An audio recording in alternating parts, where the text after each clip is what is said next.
Hello again. Now we are in week 4. This is the first lecture of week 4. What are we going to do today? Today I will complete testing of source code using graph models. If you remember last week we took source code, then we looked at control flow graphs over source code, and then we saw how the various structural coverage criteria applied for these. What we will be doing today is take source code again, but instead of looking at control flow criteria alone, we will consider the CFG or the control flow graph, which is augmented with def and uses of data, and see how the data flow criteria that we had learnt about last week applies to testing of source code. So this is what we've done till now. It's a summary of what we've done. So we've looked at graphs as structures, and we've learnt about two kinds of coverage criteria: structural coverage criteria and data flow coverage criteria. We learned various coverage criteria, see how they subsumed. Then what we saw last week was we took source code. We learned how to draw CFG modules for each bits of design constructs in source code, and then we took an example. We took the whole CFG for that example and learned how to apply structural coverage criteria to test that source code by applying the coverage criteria on the CFG. Today what we'll do is we'll take source code, take the CFG, augment the CFG with defs and uses, and see how to apply the three data flow criteria that we learned on those things to test the source code. So to start with, I'll recap data flow coverage criteria, and then like we did in the previous example, we'll take one example code, draw its CFG, look at the defs and uses, and see what applying data flow coverage criteria to them will mean. So as I told you, we look at CFGs augmented with data. Data is augmented as definitions and uses. Definitions and uses occur in the nodes of the CFG. There are no typically definitions in the edges of the CFG when it comes to modeling code. Definitions come only in nodes. Edges have uses in them. So what are data flow criteria's goal? It is to be able to write test paths that check if definition reaches its use in one way or the other. Right, so we recap a few basic concepts about data flow criteria that we learned from the last week's lectures. We learned what is called a def use path, abbreviated as DU path. DU paths are with always reference to a fixed variable v. What sort of paths they are? The first thing to note is that they are simple paths. They don't have any cycles, and they run from a node that contains a definition of v to a node or an edge that contains a use of v. What we insist is that in between these two, definition and the corresponding use, there are no further definitions of v in all the intermediate vertices along the simple paths. So this is what is written here. They are parameterized by the variable v. They need to be simple, and there need to be no intermediate definitions, but there could be intervening uses. We really don't worry about that. And for a variable v, if there is a du path going from ni to nj, we write it as du of ni njv. For a variable v, the set of du paths beginning at the node ni is written as du of niv. What are the three data flow criteria that we learned? Not as many in number as structural coverage criteria, only three in number. So if you remember, the three criteria deal with how the definition goes to its use. The first one was called all defs coverage. It basically insisted that each definition reaches at least one use. It basically insists that the variable is never defined and not used at all. The second criteria says all uses coverage. It insists that each definition reaches all possible uses. The third criteria, called all du paths coverage, says that each definition reaches all possible uses using all possible different paths that take the definition to its use. And another thing to remember is that when we consider these three data flow criteria are what are called test requirements, right? So when we consider test paths to test these test requirements, we assume that the test paths can be taken with what is called best effort touring. So which means you allowed side trips and detours as long as it remains to be a test path, and you can use that test path to satisfy data flow coverage criteria. One extra requirement that we have about these side trips that could come in best effort touring is that the side trips should still be definition clear. That is always a condition that we insist. So if you remember, we had looked at the statistics examples when we had seen the control flow graph and how to draw it. I'm recapping the same example. This is the code for the same statistics program. We'll quickly recap what it does. It takes an array called numbers, and then its idea is to compute various statistical parameters about this array. What are the various statistical parameters that it computes? It computes the median, variance, standard deviation, mean, sum, and the variance sum. And how does it go about doing it? It's very simple. This formula is straightforward. Initializes sum to 0, computes the sum in a for loop, then it computes the median, mean, and then it initializes var sum to 0, uses another for loop to compute the var sum, and then it computes the variance and standard deviation, and it prints all the values that it has computed. Right? So this is how the program looks like. So if you remember the control flow structure of the program, there are two for loops, one here and one here, and a whole set of assignment statements before the first for loop, 3 statements in between the 2 for loops, and a few statements, and along with printouts after the third for loop. So here was the control flow graph for the statistics program that we had drawn last time. Node 1 is where we begin, and node 2 initializes the for loop. Node 3 is this dummy node corresponding to the CFG of the first for loop. This 3-4 structure here enters and executes the first for loop. This 3 to 5 means I have finished computing the sum here in the first for loop. I move on to compute the median, mean, variance, sum, and then go on to the second for loop. So that's this path, 3 to 5. I do all the other initializations, the other computations, median and other things here at node 5. And then I move on to node 6 where I begin the second for loop. This cycle of length 2 between 6 and 7 executes the second for loop.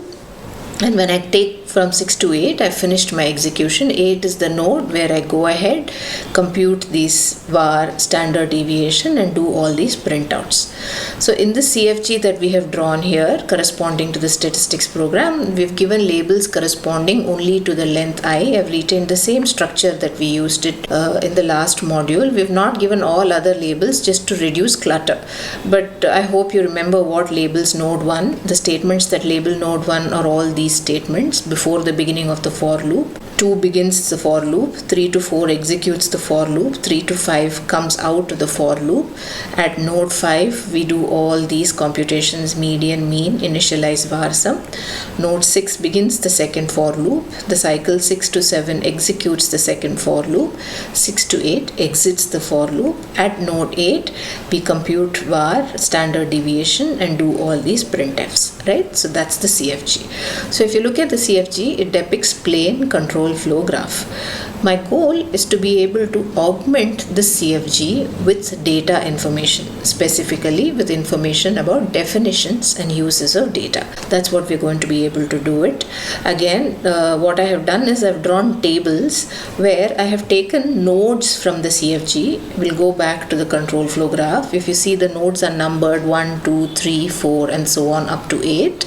At each node, certain variables are defined and certain variables are used. So this table lists which are the variables that are defined at each of the nodes and which are the variables that are used at each of the nodes. So if you see, it says at node 1, 3 variables are defined. What are the 3 variables? Numbers, sum, and length. So let's go back and see how they are defined at node 1. So this is node 1 in the CFG. It marks the node where all the statements that happen before the execution of the first for loop are. So we go back one slide. Which are the statements? These are the statements. There is this length is numbers.length. I compute the length of the array. I do all these initial declarations and then I initialize sum. So it says node 1 represents that, and the Variables that are defined at node 1 are this array numbers, which is taken as input, sum, which was initialized to 0, and length, which computes the length of the array.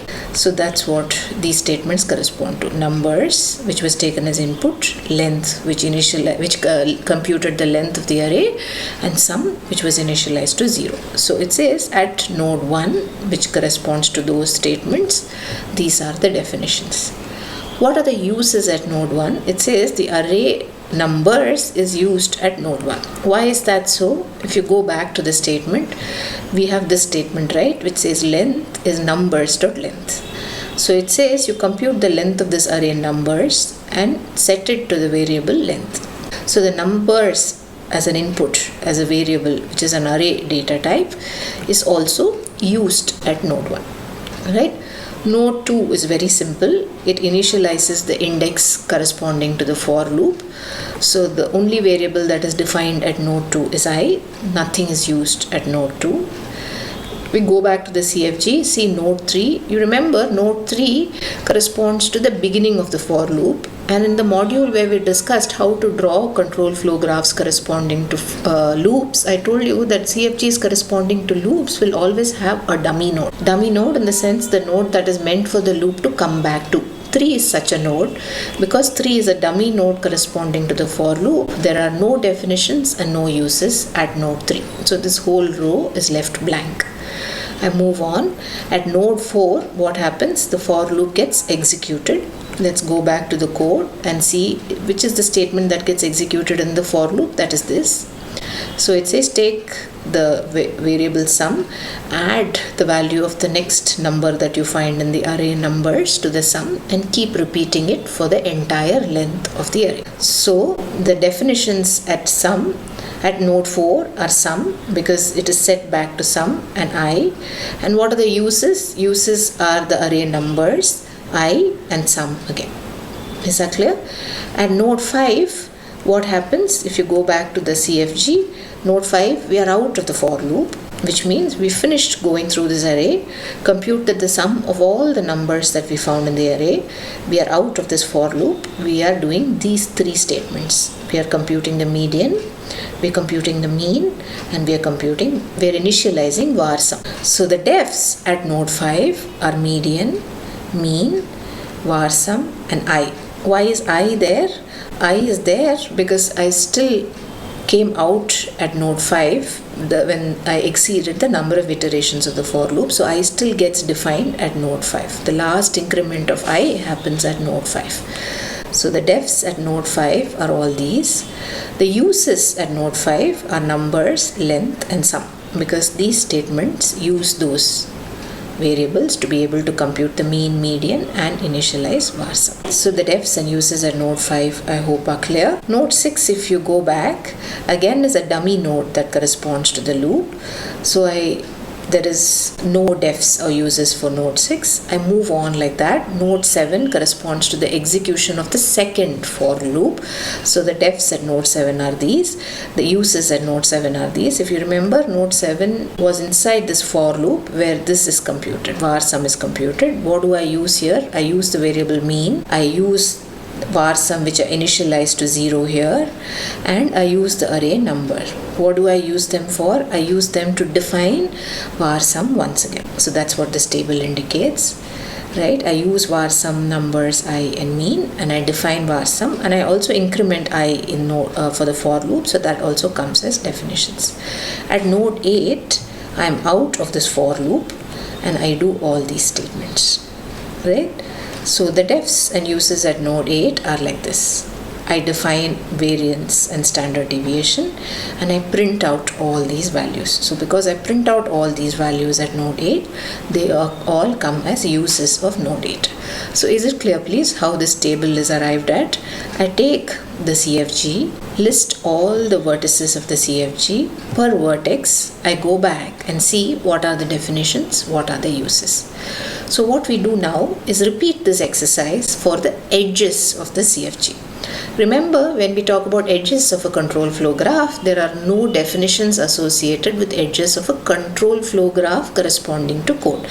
So typically, it will only be uses. And again, Where do uses come? Uses come only in those edges that involve checking of conditions. So if you go back and see this CFG, the uses, which are the edges that correspond to the uses, will be very clear. The edge 3, 5 means that I'm exiting the for loop, so this condition holds. The invariant of the for loop is no longer true. The edge 3, 4 means I'm executing the next iteration of the for loop, so this condition holds. So these correspond to uses at these two edges. Similarly, the uses at these two edges, 6, 8 and 6, 7 are these. That's what is written here. At all other edges, there are no uses, so they are left blank. So the uses at edge 3, 4 are I and length. The uses at edge 3, 5 are I and length. The uses at edges 6, 7 and 6, 8, which correspond to the execution of the second for loop, are again I and length. Please remember that in this code, we have used the same variable I to represent the first for loop and second for loop. And when I document defs and uses, I again reuse the same variable I. It really doesn't matter. But if you find it very confusing, you could call the index of the second for loop using another variable. You could call it as a variable j and then track defs and uses for j. It will still be the same, right? There's no harm in using the same variable again. Right? So what have we done till now? We have taken the control flow graph, taken each node in the control flow graph, written down which variables are defined at a node, which variables are used at a node. And then we took each edge in the control flow graph and talked about, are there any variables that are used at these edges, and if there are, what are they? That's this table. Now the next step after we have documented the definitions and uses is to compute definition use pairs, right? So now if you remember, du pairs are always parameterized by a variable. So per variable, I document the various def use pairs or du pairs. So for the variable numbers, let me go back. Numbers is defined at node 1, and where is it used? It's used at node 4, it's used at node 5, and it's used at node 7. Is it clear? It is also used at node 1, right? So I write that in this table. For the variable numbers, it is defined at node 1, used at node 4, defined at node 1, used at node 5, defined at node 1, used at node 7. Now you might wonder, it is also defined and used at node 1. Why have I not listed it in this table? I have not listed it in this table because that will violate the condition that from node 1 to node 1, the path is def clear. Right? Because it's defined and used at the same node. So when that happens, we typically don't list it as a du path because it violates the condition of the path being simple and it violates the condition of the path being def clear. I list everything else and I do this exercise for each of the variables. So I repeat this exercise for length, for median, variance, standard deviation, mean, sum, var sum and I, right? This data is spread across 2 slides. So what is it for length? Let's go back. If you see, length is defined at node 1. You see here, length is defined at node 1. Where is length used again? It's used at node 5. It's used at node 8. And when it comes to uses, we have to look at edges also. So it's used at edge 3, 4. It's used at edge 3, 5, 6, 7 and 6, 8. That's what is listed here. It's defined at node 1, used at 5, defined at 1, used at 8, and defined at 1 and used at all these various edges. So please read this as defined at 1, used at the edge 3, 4. Right? I go on repeating this exercise. The variable median is defined at node 5, used at node 8. That's what is given here. Similarly for var, standard deviation, mean, sum, var sum. And for I, if you see, the list of du pairs is quite vast because I is the index of the variable for loop and it comes in 2 for loops in the code, right? And if you see here in these tables also, in the uses of edges, there's I all over. In the uses, in the def set nodes, there is I here, there is I here. Right? So the du pairs for the variable I is quite a bit. This one that begins at 2 talks about I being used in the first for loop. 2, 4, 2 and edge 3, 4, 2 and edge 3, 5, 2 and 7, 2 and edge 6, 7. This one talks about its I being used in the second for, right? So the DU pairs for I is a large set, right? So is it clear what we have done till now? We took the CFG, augmented the CFG with defs and uses, augmented each node of the CFG with definition and use, augmented each edge of the CFG with uses. Then we just repopulated the table. We said we'll take one variable at a time and list the pairs where the variable is defined and used. The definition of a variable typically comes only from the node. The use of a variable could come from a node or from an edge. So this is the set of all DU pairs corresponding to each of the variables in the code. These two tables depict that, right? Now, after we've had DU pairs, we are ready to define definition use paths. So we take the same data per variable, which are the DU pairs, and then say which are the paths that correspond to these DU pairs. So take the variable number, it is defined at 1, used at 4. And the path that takes it from the definition at 1 and to the use at 4 is this path, 1 to 2 to 3 to 4.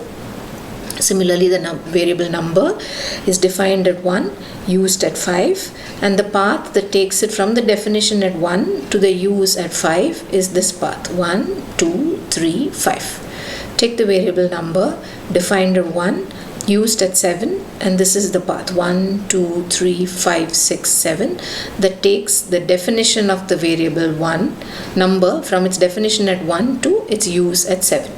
Similarly, let's say for median, it's defined at 5 and used at 8. So the path that takes it from its definition at 5 to its use at 8 is the path 5, 6, 8. For var and SD, it's defined and used at 8. As I told you, I need not have listed this at all, even as a DU pair. So I don't list DU paths because they are not def free and they're not simple paths. I ignore them and get going. So I go on listing for all the variables in the program. These are the pairs, this is the paths, right? Now if you see this, concentrate on this column corresponding to DU paths, you'll realize that several paths repeat, right? So if you take this 1, 2, 3, 5, 1, 2, 3, 5 comes here again, 1, 2, 3, 5 comes here again, here again. Similarly, the path 1, 2, 3, 4 here once, twice, thrice, so on, right? And if you go for other variables also, if you see the path 5, 6, 7 comes here, here, here, and here. Similarly, 5, 6, 8 gets repeated. 7, 6, 7 is repeated. There are several repetitions. So if you count the DU paths across the last column of these two slides, you'll realize that there are totally 38 of them, but a lot of them repeat. So there are only 12 that are unique, right? So these are the 12 unique DU paths. I have grouped them into 3 sets here, right? So the first set, which consists of 4 paths, are paths that skip one of the loops in the program. Let's look at these paths, then go back to the CFG and see if they really skip a loop. So what are the paths? 1, 2, 3, 5. Remember, from 3 it goes to 5. So similarly here, from 1, 2, 3, it again goes to 5 and then does something.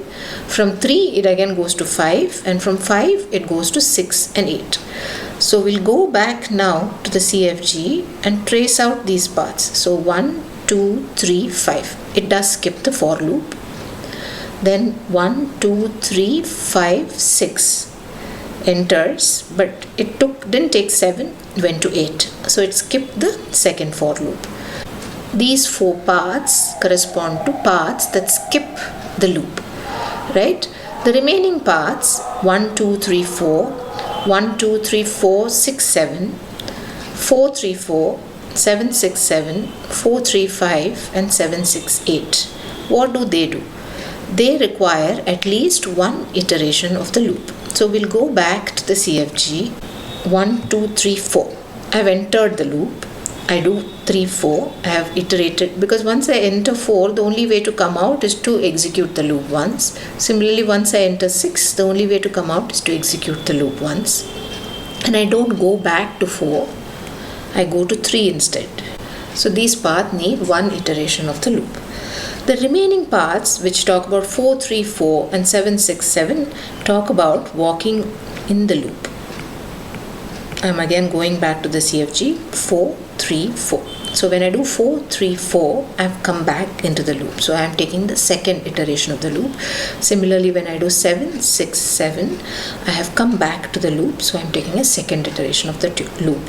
Right? What did I do? I started with defs and then uses, and then I listed the def use pairs. And then for each def use pairs, we listed the DU paths.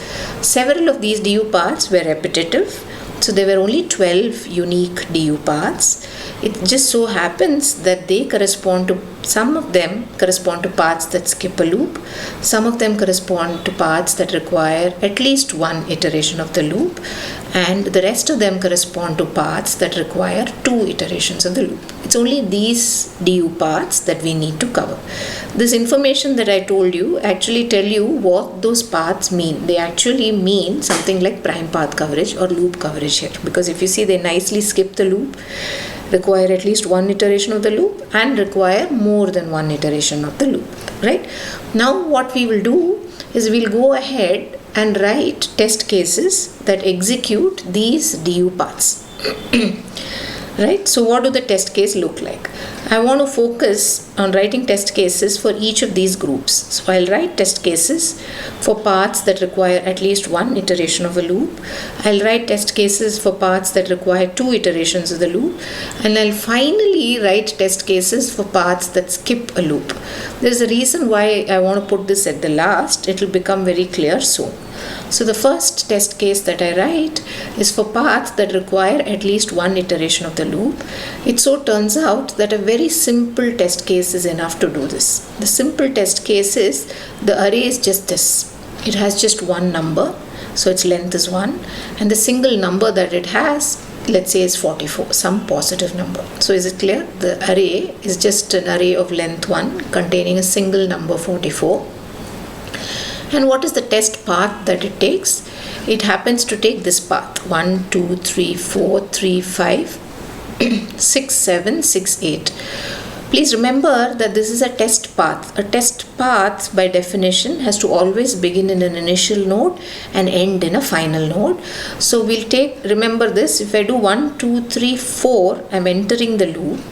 Right? If you remember the CFG, I come back to 3, finish one iteration of the loop, I go to node 5, which comes out of the loop, then I do 6, 7, 6, 8. So let's go back and give this code an input of 44. So the numbers array is just an array of length 1 which contains the value 44. Length will be computed as 1. It will enter the for loop. Sum will be computed as 44. Median, mean, var sum will be initialized. Var sum will be computed. So in the CFG, it will go through 1, 2, 3. Do this for loop once where just sum is computed once. It's added, 44 is added to 0. Come out, compute the various things, and then what it will do, it will do one iteration of this for loop, var sum is computed and come out, right? So it helps to have an array of length 1, right? Because I just want to add that one number to sum, execute the loop once and come out, right? That explains why I gave an array of length 1 as a test case to this, right? So this is the test path that it traces. And which are the DU paths that it covers? It covers, in my list of 12, it covers these paths that needed one iteration of the loop. It covers them correctly. And in fact, the nice thing is that it covers them without any side trips. It covers them directly. You don't need any side trips to tour this, right? So now I want to write a test case that will cover paths that will need 2 iterations of the loop, which means what? What do the loops correspond to? The first loop corresponds to iterating over the length of the array and adding the numbers to sum. So I need an array of length more than 1. Any array of length more than 1 would do. So here is a sample array that I give as my test case, which has the numbers 2, 10 and 15, and its length happens to be 3.